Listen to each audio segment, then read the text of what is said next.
दोस्तों आज की इस वीडियो में हम आपको एक ऐसे देश के बारे में बताने वाले हैं जहां पर लोग जीन्स टी शर्ट नहीं बल्कि लुंगी पहनना पसंद करते हैं। यहाँ तक कि यहाँ की महिलाएं भी साड़ियों से ज्यादा लुंगी पहनने की शौकीन होती हैं। ये एक ऐसा देश है जिसे अगर हम दूसरा भारत कहें तो शायद कुछ गलत नहीं होगा, क्योंकि यहाँ के लोगों को भी मैं क्या कहूँ, यहाँ का खाना पीना और यहाँ के लोगों को चाय पीना बहुत पसंद है। इनफैक्ट इन्हें चाय सिर्फ पीना ही नहीं बल्कि खाना भी पसंद होती है और इस देश में करीब 60 अलग अलग भाषाओं का इस्तेमाल किया जाता है। तो अगर आपने अंदाजा लगा लिया है तो हम बता दें कि इस वीडियो में हम आपको म्यांमार से जुड़े कुछ सबसे रोचक फैक्ट्स बताने वाले हैं। इसलिए दोस्तों वीडियो को आखिर तक जरूर देखें और आप कहां से इस वीडियो को देख रहे हैं कमेंट करके बताएं।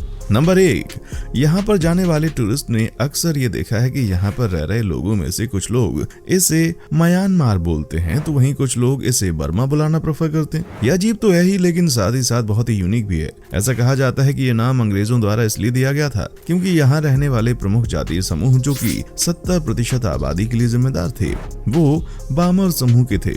आजादी मिलने के बाद इस राष्ट्र को मिलिट्री जुंता के कठोर प्रशासन का सामना करना पड़ा। 1989 में Burma official Republic of union of Myanmar बन गया और रंगून का नाम बदलकर यगून कर दिया गया। कई लोकतांत्रिक सरकारें जनता रूल के खिलाफ थीं और इसी वजह से उन्होंने इस नए नाम को न मानकर पुराने नाम को महत्व दिया। यानी कुल मिलाकर देखा जाए तो बर्मा का ही नया नाम म्यांमार है। वैसे आप इसे किस नाम से जानते थे? नीचे हमें कमेंट बॉक्स में आकर जरूर बताएं। नंबर 2, दोस्तों 12वीं और 13वीं शताब्दी में सेंट्रल म्यांमार के प्लेन्स में एक बहुत ही विशाल और शक्तिशाली साम्राज्य हुआ करता था। यहाँ के राजाओं ने यहाँ पर कई सारे प्राचीन मंदिर और पैगोडास बनवाए थे जो कि यहाँ पर थेरावाडा बुद्धिज्म के सेंटर के रूप में प्रसिद्ध हुआ करते थे और उस समय म्यांमार भी पूरी दुनिया में एक अहम हिस्सा था और देश विदेश से लोग इस देश के अद्भुत मंदिरों को देखने आते थे। वैसे अगर आप कभी म्यांमार घूमने जाएं तो यहाँ के इन प्राचीन मंदिरों की सैर करना बिल्कुल ना भूलें, क्योंकि आपके लिए यह अच्छा एक्सपीरियंस साबित होगा। एक छोटे से देश में आप लगभग 2000 मंदिरों की सैर कर सकते हैं और अगर आपने यहाँ का सनसेट देख लिया ना तो शायद ये आपकी जिंदगी का बेस्ट सनसेट बन जाए, क्योंकि ये इतना सुंदर दृश्य होता है जिसे देखकर सभी की आंखें चौंधिया जाएंगी। नंबर 3, 2005 में घोषणा की गई थी कि यगून म्यांमार की राजधानी है, लेकिन फिर कुछ ही हफ्तों के बाद सरकार के कार्यकर्ताओं को लगा कि इन्हें 400 किलोमीटर दूर एक नई जगह नेपिडो मिल गई और तुरंत यगून से शिफ्ट करके सरकार द्वारा बनाए गए इस खुफिया शहर को नया प्रशासनिक राज्य बनाने का फैसला कर लिया गया।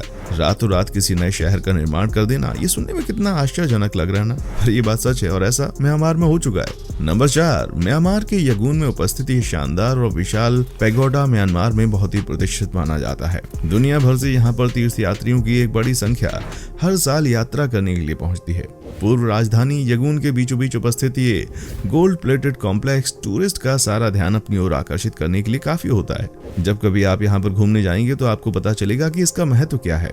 60 टन से अधिक सोना सिर्फ पैगोडा को बाहर से कवर करने के लिए इस्तेमाल किया गया है और जब आप इसके मुख्य स्तूप के ऊपर देखेंगे तो आपको इसके अंदर एक बड़ा सा डायमंड सेट भी दिखाई देगा। अब आप सोच रहे होंगे कि असल हीरा तो नहीं होगा, लेकिन दोस्तों आपको जानकर हैरानी होगी कि ये हीरा 75 कैरेट का रियल डायमंड है जो कि इस पैगोडा के टॉप पर रखा गया है। यही नहीं, इसके डेकोरेशन के लिए और भी कई कीमती स्टैचूज और पेविलियंस का इस्तेमाल किया गया है, इसलिए इसे म्यांमार के कुछ सबसे आकर्षक जगहों में से एक गिना जाता है। नंबर 5, दोस्तों हमारे देश और पूरी दुनिया में लोगों को चाय पीना बहुत पसंद होता है। चाहे आप दुनिया के किसी भी कोने में क्यों ना चले जाएं, आपको चाय पीने के शौकीन लोग नजर आ जाएंगे। म्यांमार पूरी दुनिया में इस चीज में अलग है और अलग नहीं, बहुत ही अलग है। दोस्तों बचपन से हम यही सुनते आए हैं कि चाय एक बेवरेज है जिसे हम पीने के लिए इस्तेमाल करते हैं, लेकिन म्यांमार में लोग चाय सिर्फ पीने के लिए नहीं बल्कि खाने के लिए भी अपनी नॉर्मल डाइट में इस्तेमाल करते हैं। जी आपने सही सुना, यहाँ पर लोग चाय की पत्तियों को, जिन्हें ये लफेट कहते हैं, उसको फर्मेंट करके देश के एक प्रसिद्ध और चहेते डिश के रूप में इस्तेमाल करते हैं, जिसे ये लफेट थोक यानी कि टी लीफ सैलेड भी कहते हैं। इसलिए अगर आप चाय पीने के साथ साथ खाने का मजा लेना चाहते हैं तो एक बार म्यांमार चले ही जाइए। नंबर 6, दोस्तों अगर आपको लगता है कि पान सिर्फ भारत के लोग खाते हैं तो आप बहुत ही गलत हैं। असल में म्यांमार में भी लोग पान के बहुत शौकीन होते हैं और शायद भारत में भी आपको पान के प्रति इतना स्नेह नहीं मिलेगा जितना म्यांमार में आपको देखने को मिले। अब हम ऐसा इसलिए कह रहे हैं क्योंकि अगर आप कभी म्यांमार जाएंगे तो आपके यहाँ के लोगों के शौक के बारे में पता चलेगा। जब आप वहाँ की सड़कों को लाल रंग में रंगा हुआ पाएंगे, आपको शायद पहले ये पता न चले कि ये दाग किसके हैं, लेकिन जब आप वहाँ पर लोगों को पान चबाते हुए देखेंगे तो आपको एक भारतीय होने का कारण बहुत अच्छे से पता होगा। इन लाल सड़कों का राज क्या है? इसलिए हमारा देश इकलौता देश नहीं है जहां पर पान से रंगीन सड़कें मौजूद हैं, बल्कि म्यांमार भी इस लिस्ट में मौजूद है। नंबर 7, म्यांमार के बारे में शायद आपको ये बात पता ना हो, लेकिन म्यांमार यूएसए जैसे देश से भी ज्यादा विविधियों का जनक माना जाता है। यहाँ पर रहने वाली आबादी में लगभग 135 जातीय समूह मौजूद हैं और इसी वजह से म्यांमार को 75 most culturally and ethnically diverse countries में से एक माना जाता है। यहाँ की सरकार ने यहाँ रहने वाले जातियों को 8 मुख्य जातियों में बांट दिया है। ये जातियां इस प्रकार से विभाजित की गई हैं: कचिन, काया, काइन, चिन, मोन, रखिन, शैन और बामर। सबसे ज्यादा हैरानी की बात तो यह है कि इस देश में रहने वाले अलग अलग जातीय समूह के लोग 60 अलग अलग भाषाएं बोलते हैं और यही कारण है कि इस देश को हमारे देश से कंपेयर किया जाता है। नंबर 8, दोस्तों म्यांमार लगभग 1 शताब्दी तक अंग्रेजी हुकूमत का गुलाम रहा और इसी वजह से उसने अंग्रेजों के कुछ कस्टम्स और ट्रेडिशंस को अपना लिया। इनमें से एक चीज है अंग्रेजों का ड्राइविंग स्टाइल।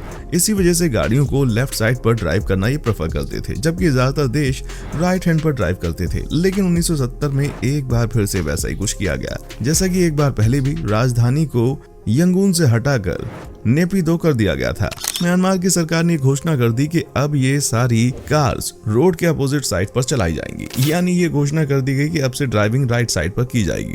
वैसे तो आपको ये लग रहा होगा कि ये कोई बहुत बड़ी बात नहीं है, क्योंकि अब इस बात को बीते 40 साल हो चुके हैं, लेकिन देखा जाए तो असल में एक बहुत बड़ी समस्या भी है। ऐसा इसलिए क्योंकि रोड्स और गाड़ियों को उसी हिसाब से डिजाइन किया गया था कि वो लेफ्ट साइड पर ड्राइव की जाए। अब पहले के हिसाब से देखा जाए तो सारे बस स्टॉप्स रोड पर लेफ्ट साइड पर है और गाड़ियां राइट पर चलती हैं, तो यहाँ पर कई बार पैदल चलने वालों को ट्रैफिक से होकर बस पकड़ने के लिए गुजरना पड़ता है। हालांकि नए रूल्स के हिसाब से गाड़ियां बना दी गई हैं, लेकिन जो पुरानी गाड़ियां हैं वो अभी भी रोड पर वैसे ही चलाई जा रही हैं जैसे पहले चलाई जाती थी। सबसे बड़ी बात तो ये है कि यहाँ पर लोग रोड लॉज को ना के बराबर ही मानते हैं और इसी वजह से यहाँ पर एक अच्छी खासी व्यवस्था उत्पन्न हो जाती है।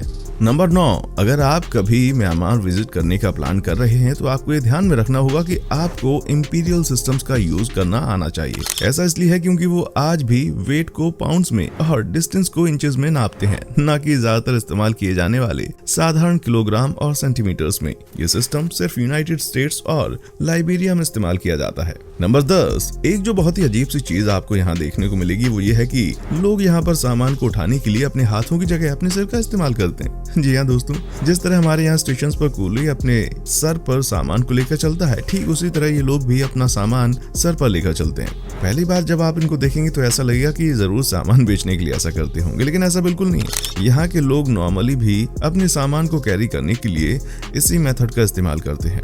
दोस्तों चलिए थोड़ा म्यांमार के इतिहास के बारे में जान लेते हैं। म्यांमार भारत की ईस्ट में मौजूद एक ऐसा देश है जो कि भारत के नॉर्थ ईस्टर्न स्टेट के बॉर्डर को शेयर करता है। अगर आप वर्ल्ड मैप में देखें तो आपको पता चलेगा कि म्यांमार एक अच्छा खासा बड़ा देश है, लेकिन देखा जाए तो उस हिसाब से इसकी आबादी काफी कम है।